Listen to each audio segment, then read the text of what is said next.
Hello, hello. I see a couple of people just joined. We have a little group this morning, and that makes no difference to me whatsoever because every single person who might benefit from anything that we might discuss today is as good to me as a million who we might touch. So I'm really glad that you have taken the time to show up for me and most of all for yourself and for your family, because this work is hard. It's hard to be a gentle parent, and it is impossible to be a gentle parent 100% of the time. Like seriously, unless you are God himself, it's not happening. So we need to also build in room for space and grace for ourselves when we fall short, because we're going to. So we'll talk a lot about how we can do that as part of today's discussion.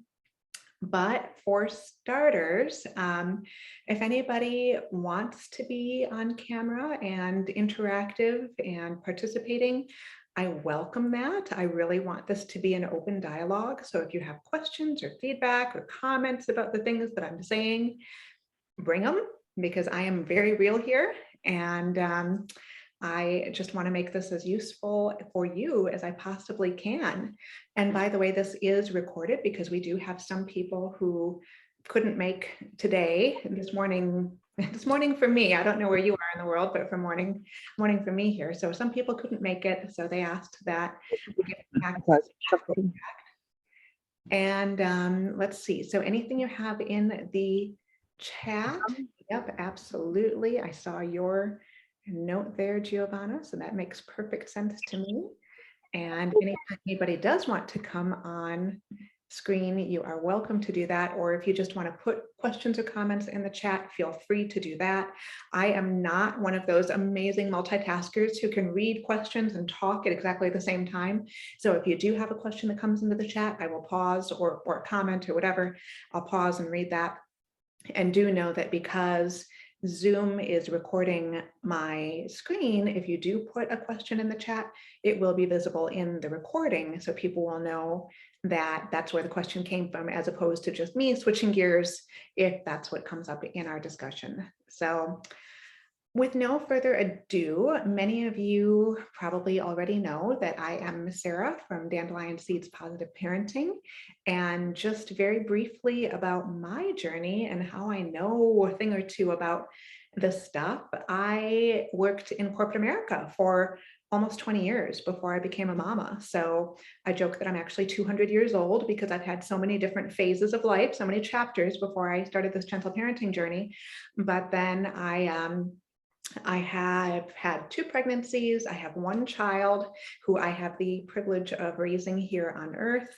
And really, it was her that made me think, oh my goodness, some of this advice that I'm getting from other people just doesn't sit right in my bones. And I want to start researching that because, for example, I once had a pediatrician tell me, and no disrespect intended whatsoever to pediatricians, because there are so many really great ones in the world. But I once had one who I didn't feel that great about tell me, oh, by the way, don't ever pick up your newborn when she cries. She's just manipulating you, and you're just going to spoil her if you do that. And I thought, what do you mean don't pick up my newborn when she cries? Every instinct in my mama being wants to pick her up. So I went home and started researching, and lo and behold, yes, pick up your newborn when they cry, like every single time if you possibly can. That said, there are certainly situations where you can't, but if you are able to, pick them up and support them. So I started researching the brain science. I started researching attachment science. I started researching everything I could get my hands on to empower myself, so that if anybody who came from a place of authority, like this pediatrician, or anybody else came to me and said, why are you doing that thing that way? I could say, oh, it's not just because I read something on the internet or some random mama or daddy told me, oh, just do this and you'll be fine. I want to know that science has my back. So I launched myself into a deep dive of brain science, interpersonal neurobiology, child development, child psychology, everything I possibly could. But then I realized that I too was sort of just becoming this random mama on the internet, and I didn't want to simply be giving people advice, even though I wanted to empower people with the information that I was learning. I didn't want to just be some random person out there, because we know the world is full of advice. We don't need more just people saying, oh, do it so because I said so. So I went and got a bunch of credentials. I took courses from the Raffi Foundation for Child Honoring. I graduated for the Jai Institute for Conscious Parenting, where I happen to be a master trainer now, and really just kept aligning myself with, to the extent that I could, the best minds in the industry, so that every single week to this day, I am meeting with people like Dr. Mona Delahooke and Dan Siegel and other names who you probably know from Gentle Parenting and the authors who we read in this space. And if you, by the way, want a list of authors I recommend, I have a full list that I can send out. So feel free to type in the chat or email me after the fact or whatever, and I'm glad to send you a list of authors who I personally would trust with my own child, because that is my litmus test for whether they are ones that I want to follow in the first place. So I am basically on this quest for knowledge, so that everything I learn, not only from my own research, but also from other experts' research, I can share with people, so that someday if somebody says something to you that's the equivalent, no matter your child's age, of don't pick up your baby, they don't need you, you have the tools and the resources to pull out of your metaphorical back pocket and say, hold the phone. There actually is some science, some research behind what I'm doing and what I'm saying. And you can feel empowered in your parenting. You don't have to second guess yourself. And you can worry a lot less about other people's judgment if you know beyond a shadow of a doubt that you are doing the right thing, because you are. Not to mention, there's the whole trusting your instincts thing. I have never, ever met a parent who said, oh yeah, babies, they don't need us. We know they need us, right? And by the way, today will not be specifically about babies. I'm just talking about babies because that's where I started. So with that, I also know, as I alluded to at the very beginning of this session, that gentle parenting can be exhausting. Hard stop, period. And any parenting, all parenting can be exhausting. But the key difference is when gentle parenting becomes your mainstay, your default, it actually does become easier than what I will call mainstream or more punitive-based parenting. Because, and we know this from brain science, when children feel emotionally connected to us, they want to do well for us.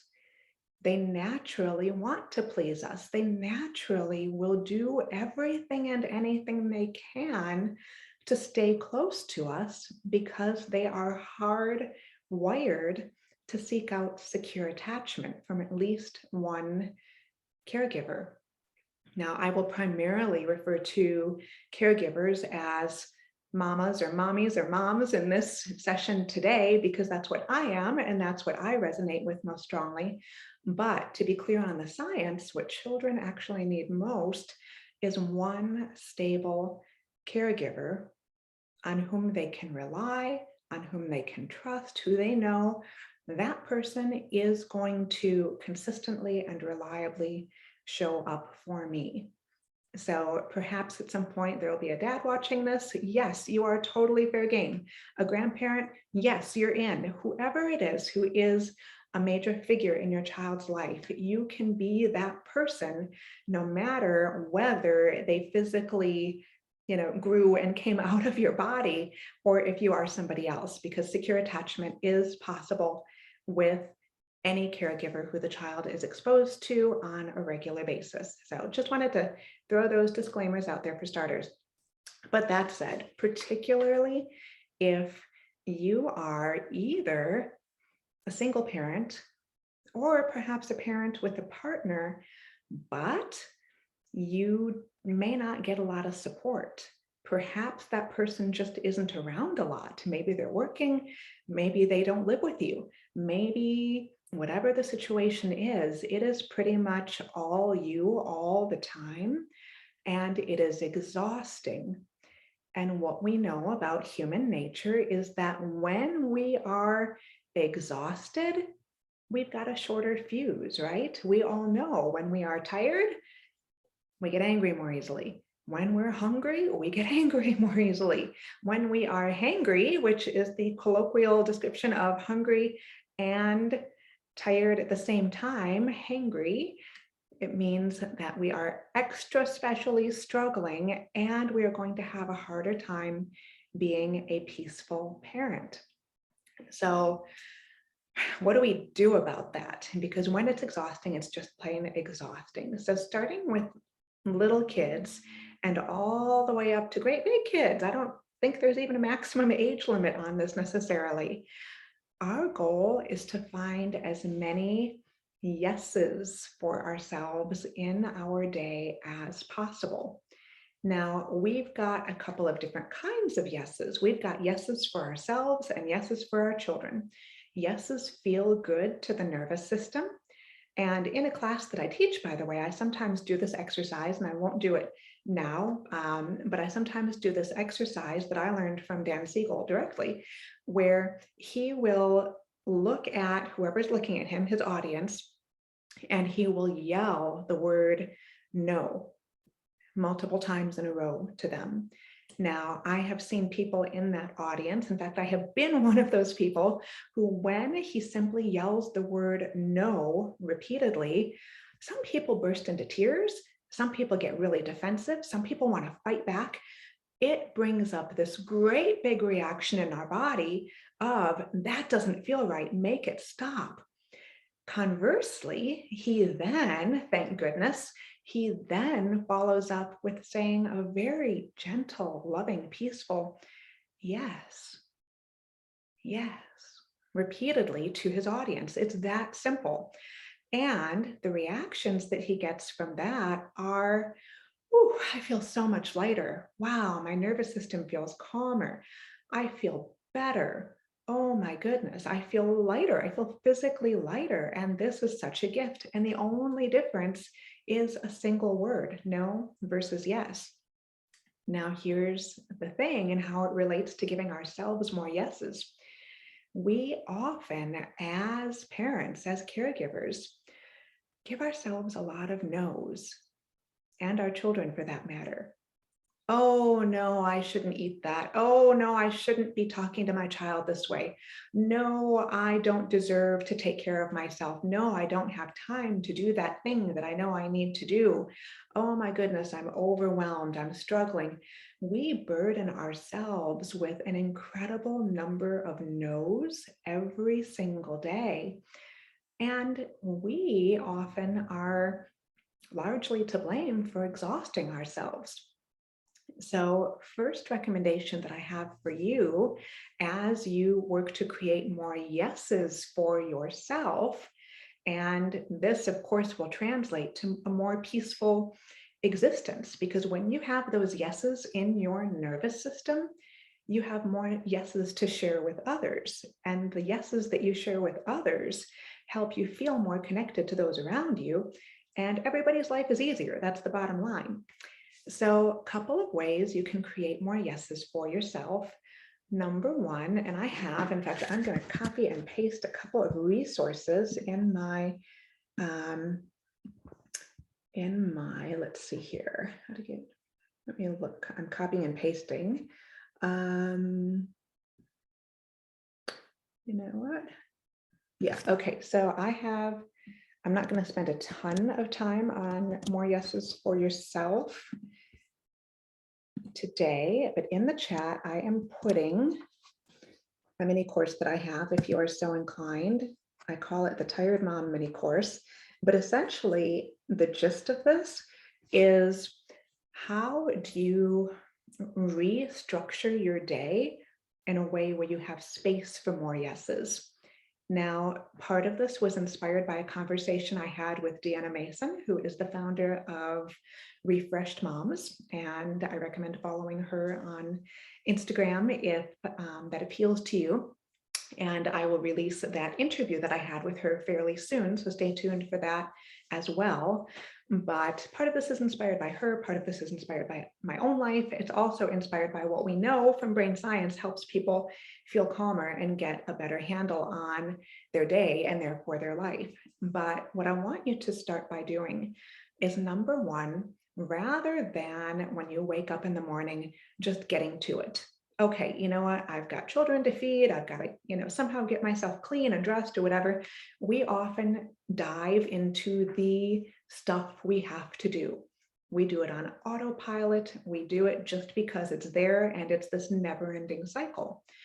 What if you pause before you even get out of bed in the morning? And I realize some of you may have teeny tiny babies who you wake up because somebody's crying, and then the natural thing is, oh, I need to go get the baby. Yes, by all means do that. Perhaps though, you can incorporate that even as part of your morning wake up routine with the baby. Perhaps you go get the baby, and whether you're nursing or changing a diaper, whatever you're doing, I want you to pause and I want you to create some space for your day.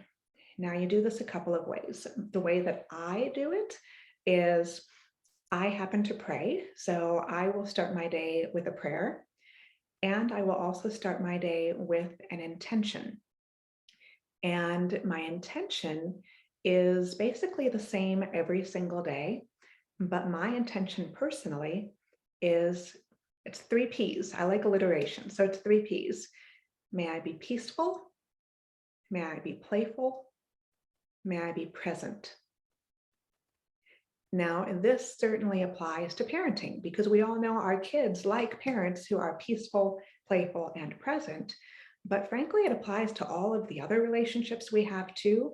Perhaps it's with a spouse, perhaps it's with coworkers, whoever it's with. You can be peaceful, playful, and present in all of your interactions. And what that means is that we need to stop doing the things that we know aren't serving us in our distractions. Personal example that some of you may relate to is, this is my phone right here. This is one of my worst distractions in life. And I had to change where I put it in my house, because I know that my habit for a while had been, oh, look how accessible it is. Let me just go ahead and open it up first thing in the morning, see how many notifications I have about this, that, or anything. Do I have an email? Oh, whatever. Like, suddenly my brain is getting pulled into other people's to-do lists, which effectively, like, everything on my phone is somebody else's to-do list. You need to read this. You need to hear about my story. You need to see this cute picture I took of my child. That's all well and good. And I'm not saying throw your phones out the window and never look at them again, but you can decide, if you're like me, you know what, maybe that's not helping me focus first thing in the morning. Maybe I need to move my phone to someplace where it's slightly less accessible. Maybe I put it and keep it in a bathroom drawer, for example. So I know I'm only going to go into the bathroom so many times per day, but when I'm in there, okay, I can do a quick scroll, after I wash my hands or whatever. But frankly, I don't want to hang out in there all day. I'd rather be out doing other things. I can still have the volume on. So if I get a phone call or a text message, I'll hear it and I can go get it if I'm so inclined, but it's not ever present with me. So when I come back to what is my intention, may I be present, peaceful, and playful, that helps me focus so that I can really be where I want to be. Here's another interesting tidbit that I learned fairly recently. Did you know that the human brain is literally incapable, underlining incapable, of multitasking? Now, you may be saying, but we multitask all the time, especially us as mamas. We're great at, like, bouncing the baby while stirring the soup, while listening to a podcast, whatever. Like, this is classic multitasking. It's actually not. What we know from brain science is that when we are doing those things, rather than doing them all simultaneously, what we are effectively doing is making our brain switch gears basically in rapid fire. Our brain is single tasking very quickly. But when we are going from, let me do one at a time, I'm bouncing the baby. Okay, I'm bouncing the baby. I've got my full attention here. Now my brain says, oh, I've got to stir the soup because I don't want the soup to burn. Now my brain literally cannot focus on the baby. I might have muscle memory that's keeping my hips going as they are right now, but I literally cannot be fully present in either situation. Now, if I add in the podcast too, my brain is essentially going, whoa, this is exhausting. I'm doing 3 times the work that I am wired to do. Now, that being said, I realize there are times when we have to hold the baby and do the thing, whatever the thing is. That is natural, and our brains can do that. But when we say, you know what, maybe some of the things that I'm multitasking during the day aren't things that I can juggle so well. I'll share another quick personal example. And I have a post coming up fairly soon on my social media about this as well. A couple of weekends ago, I made a to-do list and it had about 15 things on it.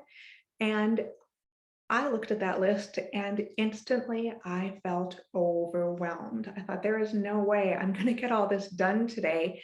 And hold on, everything feels high priority. I'm overwhelmed. I'm never going to do it. And it set the stage for stress and anxiety in my body. I was exhausting myself. So not only was my brain exhausted just from the mental to-do list, I then was thinking, oh my goodness, let me just pick up my phone and distract myself and I'll see if I'll take some silly examples that were on there. I'll see if I can water the plants while I'm scrolling my phone. I'll see if I can get breakfast started. Oh, I meant to make some muffins. Oh, I need to do the laundry. I need to get some work done, whatever it is. I decided in that moment, I'm going to do something differently today.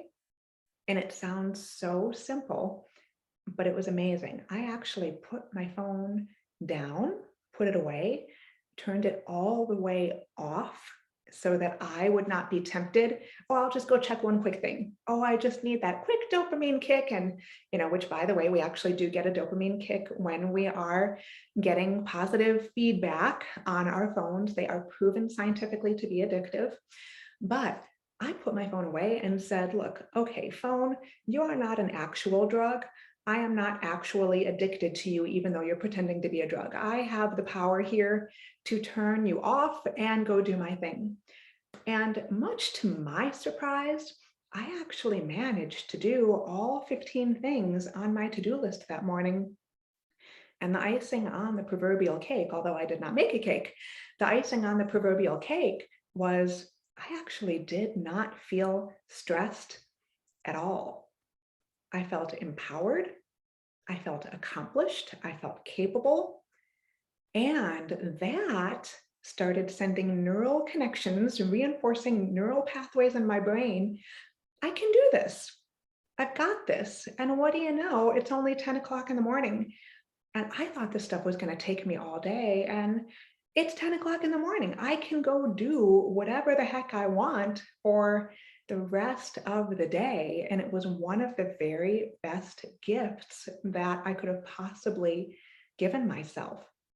So saying yes to yourself in this way is kind of reprioritizing your to-do list. And again, I talk more specifically about how you can reprioritize your to-do list in the mini course that I linked in the chat there. But you can also decide what actually has to happen today. What maybe can wait till tomorrow? Maybe I have a highlighter and I highlight it in a different color. I do something where I can say what's actually most important to me. Because guess what? I'm really good at overwhelming myself. And if I write down 100 things on the list, I'm going to feel like I have to do them all right then. But when you take the time to actually organize your to-do list, number one, it helps give you a better handle on what your yeses are for that day. But secondly, it reinforces how capable you really are so that you feel better. And once again, when you feel better, you do better. So there are lots of ways to create yeses for yourself. I also recommend creating more yeses for your children. If I go back to that Dan Siegel example that I shared, we know that especially if we're struggling, we're more inclined to say no. Hey, mama, can I have the extra? No. Hey, can we go to the, no. It's really easy to be like, look, I don't have mental space for that. When oftentimes, maybe we do, maybe we don't.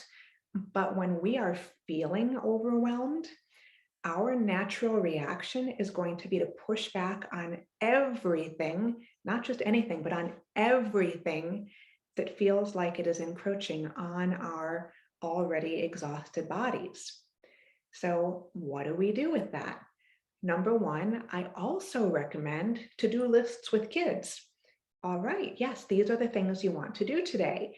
Depending on the child's age, you can prioritize with them. Which of these is most important to you? What do you want to do? By the end of today, what would help you feel the most loved and the most secure? You might have a child who says, you know what, story time is calling my name today. I really just want to have the time to snuggle with you and read stories. That's my big thing. All right, let's circle that one as the most important thing. That helps set an expectation and one of my favorite words, a boundary with your child, because then you can go back to the list and say, you know what? We said that this thing was the most important today. So this is where we're going to focus. And let's take a look at the calendar and see when we have time to do these other things. That way you are not giving them a no, you're giving them a yes for tomorrow, or a yes for next week, or a next yes for whatever. But there are lots of ways, and I'm going to grab another resource so you can read more about it. Let's see here. Some of you may have seen this blog post before. It is a fairly popular one of mine, but it is now in the chat. And the link is Negotiating with Kids. And by the way, some of my training for negotiation actually came from my years in corporate America. I spent a lot of years negotiating with people. And I don't care if you're negotiating with somebody who's 55 years old or somebody who's 5 years old, the core principles are the same. Number one, you want to make your other party feel that they're heard, feel that they're validated, feel that their point of view matters. All of that is important regardless of age, because when people feel like, oh, this person gets me, this person knows what's important to me, I actually care less about the thing and I care more about the relationship. So when you are saying to your child, oh my goodness, yes, the playground is so much fun and I really wish we could go there today. We don't have time today, and not but and let's make a special point to go tomorrow morning after we drop off your brother, whatever it may be. You find a way to say yes, because once again, with every yes you give your child, their nervous system feels a greater sense of safety. When they feel safer, they feel more connected to you. And when they feel more connected to you, they and you, because you also are giving the yes, you'll both be much less combative and much more connected. So even in your most exhausted moments, this can be a wonderful tool for taking some of the emotional exhaustion out of it, because if you don't have to have the battle, why add that to your mental load, right? So let me see, where do I want to go from here? In fact, I'm going to take that one step further. I'm going to argue that the more exhausted you are, the more yeses you need, and perhaps the more yeses your child needs. I'm sure some of you have heard of having a yes day, and if you haven't, I'll explain it briefly. A yes day is pretty much what it sounds like, where almost anything goes. And it might look like this in action. You know what? What do you want for breakfast today? Your child says, I want a sandwich. And you might think, but a sandwich is usually a lunch food. But you know what? I'm choosing not to have this argument right now. Yes, enjoy your sandwich. Here, would you like help spreading the whatever? Do you want to make it yourself? Do you want me to make it for you? Yes, have your sandwich for lunch. What do you mean you want? breakfast cereal for lunch and dinner. You know what? It's for a day. Odds are very good that nobody's going to keel over from having breakfast cereal for lunch and dinner, maybe even breakfast, lunch, and dinner. Find ways to lighten your load. If the child says, and I'll take a homeschooling example, although there are certain situations where this can work even with public or private mainstream schools as well. If the child says, I'm exhausted. I don't want to go to school today. I don't want to. In fact, I'm doing a school example after all. I don't want to do it. I don't have the mental capacity. I'm using adult words, but that's the gist you get. I just can't do it. And they're putting up this major fight. Maybe you decide, I wonder if it's a good day for a mental health day. If I'm in a position where maybe I don't have anywhere that I really have to be that day, maybe I can say, you know what, let's take the day off, because our mental well-being is more important than anything else right now. Or maybe if you are homeschooling, going back to that example that I referenced, you know what, Mama, I do not want to do it today. Okay, let's do something else. Let's do something to lighten our load. Or maybe you do what the schools do sometimes. You know what, we're having a late start today. You know what, how about if I call your school and say I'm going to drop you off after your first class instead of before your first class? How about if we just do this later instead? How about we stay in our jammies for an extra hour? You find whatever it is, no matter how big or small, you check in with your own capacity and you find ways to create more yeses, because we all have days where we simply need to check out and have everything go as easily and as smoothly as possible. Let's see here. I think I have another resource for you. If I don't, I will. Yeah, I'm going to not send the extra resource right now because I ended up switching gears a little bit. But create more yeses for yourself and your child. And that is one of the best ways to feel some emotional space in a very good way. And when we have more of that emotional space, that is actually a form of self-care. Now, self-care is a total cliche, and I realize many of us roll our eyes when we hear self-care, because what is that? Is that like a girl's trip to the tropics somewhere? Because I don't have that in my life right now. Is it a day at the spa? Well, I don't have the time, money, or energy, or maybe I don't even like the spa. Self-care has been so overused that nobody even tends to believe it anymore. I'm going to challenge you to reframe self-care, because the truth is, we've all heard another cliche, you can't pour from an empty vessel. You need to have something that you do for yourself. It may be as simple as those 30 seconds in bed before you get out of bed in the morning, where you say your prayer, your intention, whatever. You may do a loving kindness meditation. I often do that before I start the day as well. And every single time I do my loving kindness meditation, I end up having a better day with my child. Period. There's something about it that is fairly magical, and it is part of my self-care because I'm taking the time to do it. I'm going to reframe self-care as taking the time to do anything that brings you peace or joy. It might be peace through the things I just mentioned. Those are things that generally elicit peace. Or it might be something that brings you joy. You know what? I'm totally making this up, by the way, but I love running. I really don't love running. I love running. It makes me feel so, so good. So I am going to, maybe I strap the kid in the stroller and go for my run. Maybe I say to another care provider who I trust, I just need 10 minutes to sprint around the block. Whatever your thing is, maybe it's reading a book for 10 minutes before you go to bed instead of scrolling your phone. Find something that truly rejuvenates you and do that thing. However, don't do it accidentally. Oh yeah, I just remembered I'm supposed to do that. Once every third Thursday, I remember. I want you to be really intentional about it. Make it a habit, make it a practice. Depending whose research you follow, I believe the one that I'm going to cite was something like 60 days of doing something consistently. And that comes from James Clear's research, if I remember correctly. But typically it takes about 60 days, so roughly 2 months, to truly make something a habit.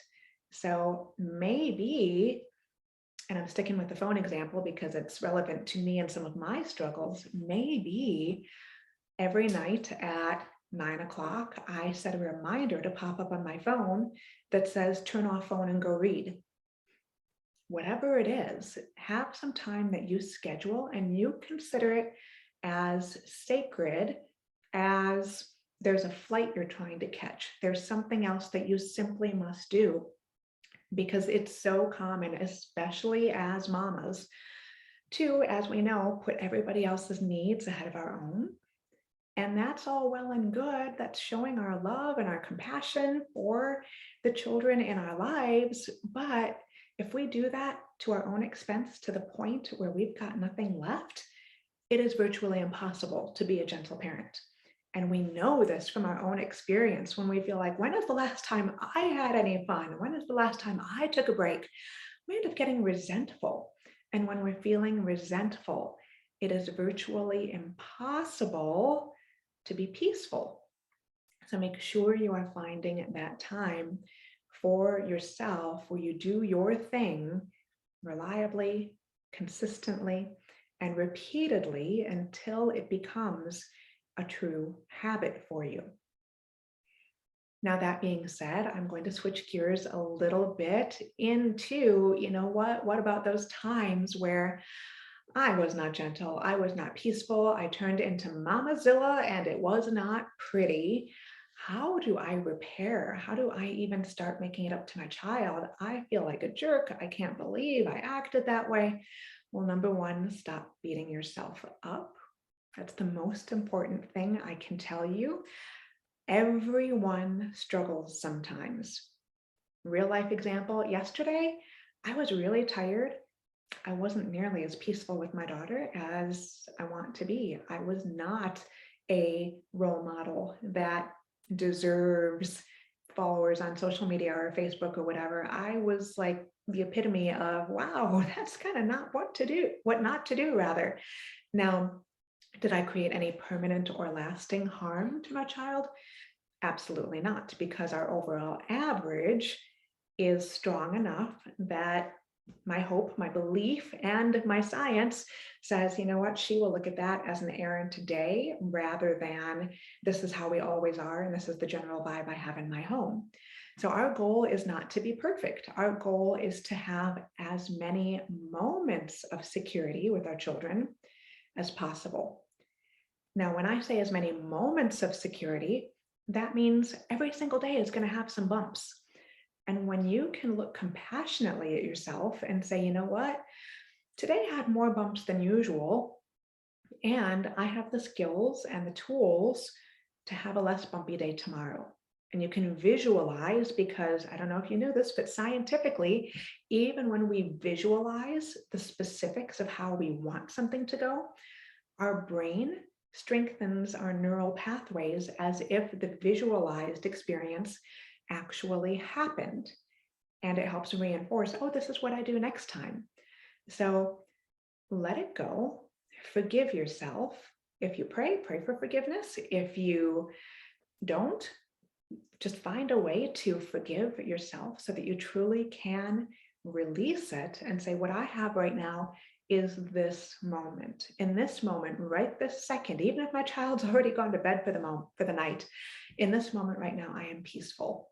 And you breathe into that, you lean into that, and you say, because I feel it right now, because I have that, because I am that right now, that's all the proof that I need that I can be it again, including in the presence of my child. And that being said, we have to repair with the child too. There are some parents who have a hard time apologizing because, oh my goodness, if I show my child that I made a mistake, they're not going to think I'm a role model anymore. And it's, they're not going to think as highly of me. As it turns out, according to science, the opposite is actually true. When we simply push the problems under the rug, it actually damages our children's emotional intelligence because we are not modeling for them how to repair their relationships when they mess up, when they get older. They will learn, oh, well, when I mess up, I just deny it. I don't talk about it. I walk away and we just pretend like nothing happened. Now, we all as adults know what it feels like to be in a relationship with somebody who, when they mess up, they just want to keep chugging along like everybody's happy. And you might be thinking, I really resent you. I'm really angry with you. You haven't apologized for that thing. So when we are vulnerable with our children by apologizing to them sincerely, not only does it give them a model of how to do that with others, even if they don't do it yet, even if they don't do it for another 20 years, they're still learning. This is how an apology works. This is how reconnection happens. And as it turns out, that reconnection can actually strengthen the relationship to a higher level than even before the rupture ever happened. The rupture is the problem, by the way. So how do you do an apology? This is a question I get a lot. An apology does not sound like, well, yeah, I'm sorry I did that, but you also did this. Well, nope, that's a false apology. In fact, Harriet Lerner, I'm looking around because I thought I had it in this room, but I don't. Harriet Lerner wrote a brilliant book. Let me grab a link to it right now. I was not planning on doing this right now, so give me 1 second while I grab it. I believe it's called, okay, here it is. Yeah, Harriet Lerner. I'm going to copy and paste a link to a wonderful book. It is not a parenting book. It is a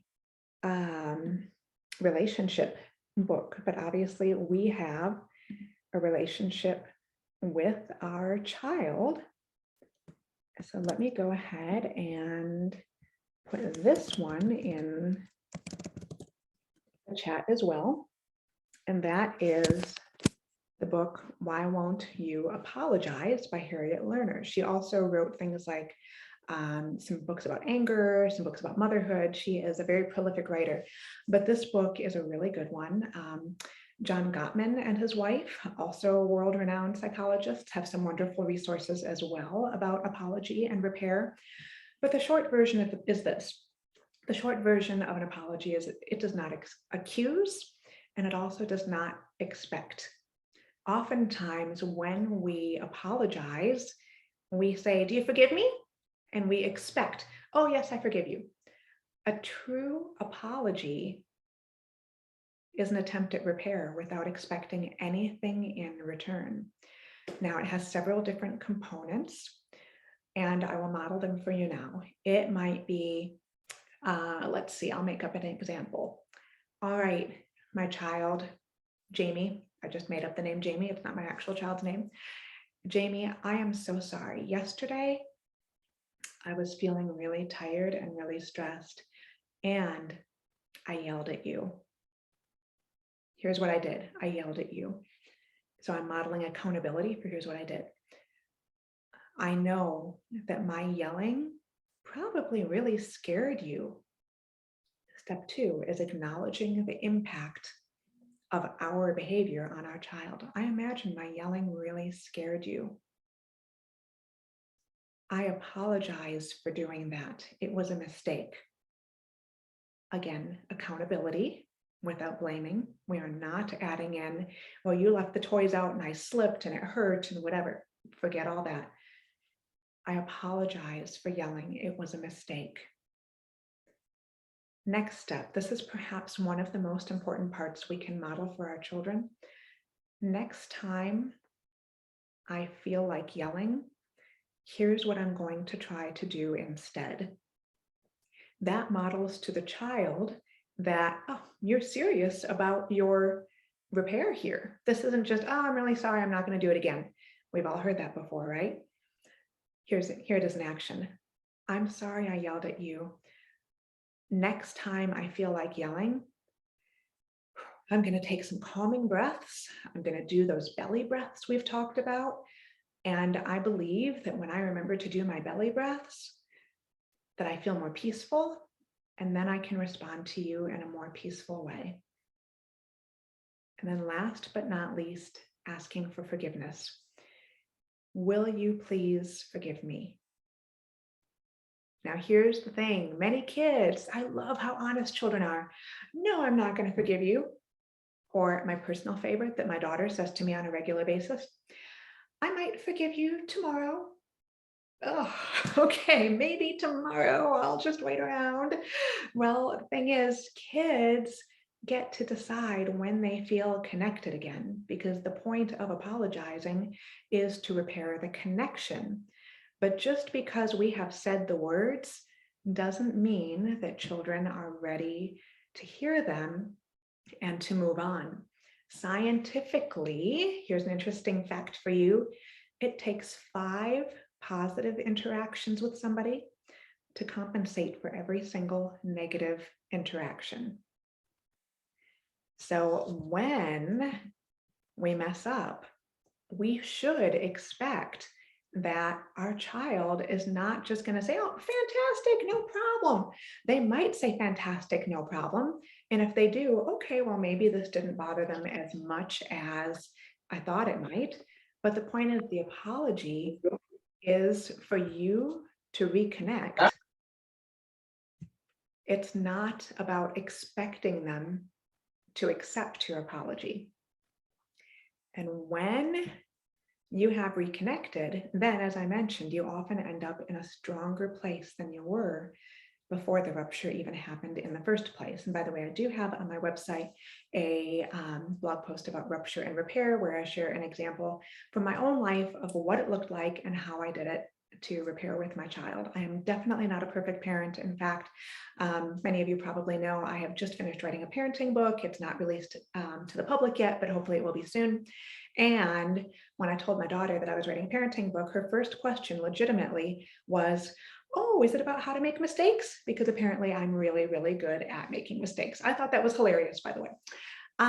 So that's that. And last topic I'll cover briefly, which I kind of started covering before indirectly.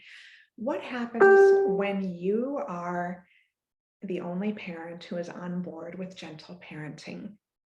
Yes, it's extra hard in this situation. If you are in a 2-parent household, or even if you're not, maybe it's a single parent household, but there's another co-parent in the child's life, or maybe it's grandparents, or maybe it's some other caregiver who's not on board with gentle parenting.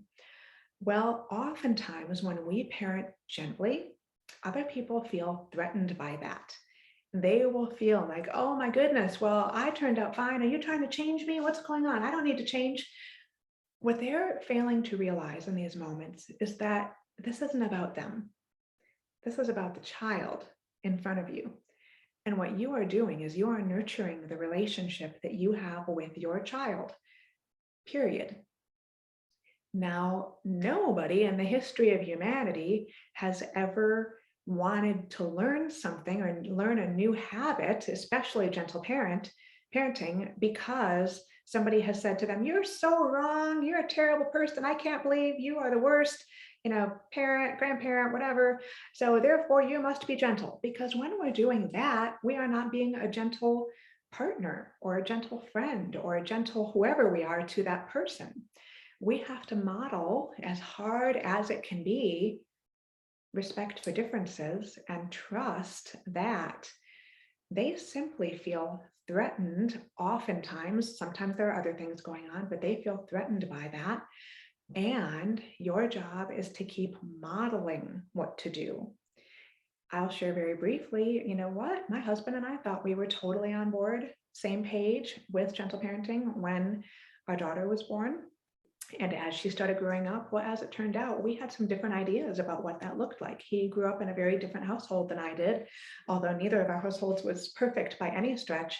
But he was still convinced that we would need to do more punishing than we did. And all the talks I had with him made him sometimes dig in his heels farther with, oh, you're just trying to change me. And that didn't work a bit. What worked much better was him seeing gentle parenting in action. What do you mean you didn't have to yell at her to put her shoes on? What do you mean she just says yes to you when you do this that way? Do I get it right? No, absolutely not. He also sees me modeling the repair process on a regular basis for when I do mess up, which is daily. However, I noticed slowly with time, he started incorporating little by little some of the things he saw me doing because he realized, oh, some of that stuff actually works.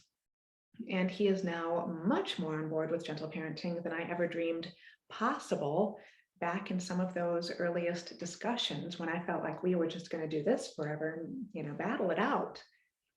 So I want to say that as a source of hope and encouragement for all of you who may be struggling with a partner or another care provider who doesn't seem to be on board. Going back to the beginning of this session, remember what your child needs is one person on whom they can consistently rely. Doesn't mean you have to be perfect. You don't have to be perfect, but they need to know that's my person. That's where I feel safe. And that can raise a child who thrives and has a happy and joyful life. So I have a couple of things to wrap up, but before I do, I realize we've got a very small group right now, but number one, how does this sit with you? And number two, what questions or comments do you have about anything I've said today or anything else?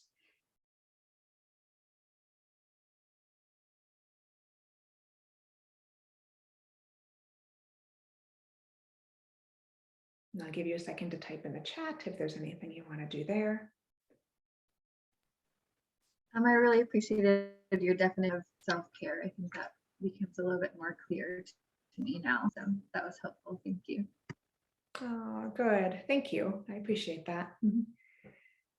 And with that, let me give you a couple of things. For those of you who want more information about the specifics of gentle parenting in action, because I realize it can be tricky when you're in the moment. It can be downright hard when you're in the moment. I have more than 50 mini courses at this point, and they are for more of the situational stuff. They are video based, they are quick. I've got different options. You can either do a quarterly pass or you can get an annual pass, and those are all available to you. I also am starting a group coaching session at the end of March. It will be on Tuesdays. And for anybody who's interested in group coaching, it will be a 12-week session that we will do together. And I have the details there. And if you have questions about what exactly we cover, how it works, whatnot, just let me know, and I will be glad to share as much detail as you want. I will also be forthcoming and say that although there is a price point that some people say, I don't know if I can make that, when it breaks down to a weekly basis, it is very much in line with what all sorts of different programs out there typically are. And on top of that, I have an opportunity for you to make it much more affordable for yourself, because for every person that you refer who also signs up for one of my group sessions, you get a $200 refund. So if you refer a bunch of people, you could theoretically have free attendance in the group coaching. So that is absolutely a possibility. And then last but not least, if you found today's session helpful, I am going to put my PayPal information in the chat. And as you know, this is free. I'm here. You already have the information, but I am going to donate 100% of what I received today to charities that are actively supporting children around the world. So if you feel that this was a worthwhile use of your time, I welcome that, and I will pass it along 100%, and I keep exactly $0 of it. So if 0 is your contribution today, 0 is fine. You don't have to, and I never like asking for money anyway. If you feel it was worth $5, hey, that's $5 towards a child somewhere in the world who could have used help. If there's something more that you feel called to contribute, I welcome whatever it is, and I won't keep a dime of it. I will pass it along to people who need it. So any final questions, comments, or thoughts before we wrap up for today?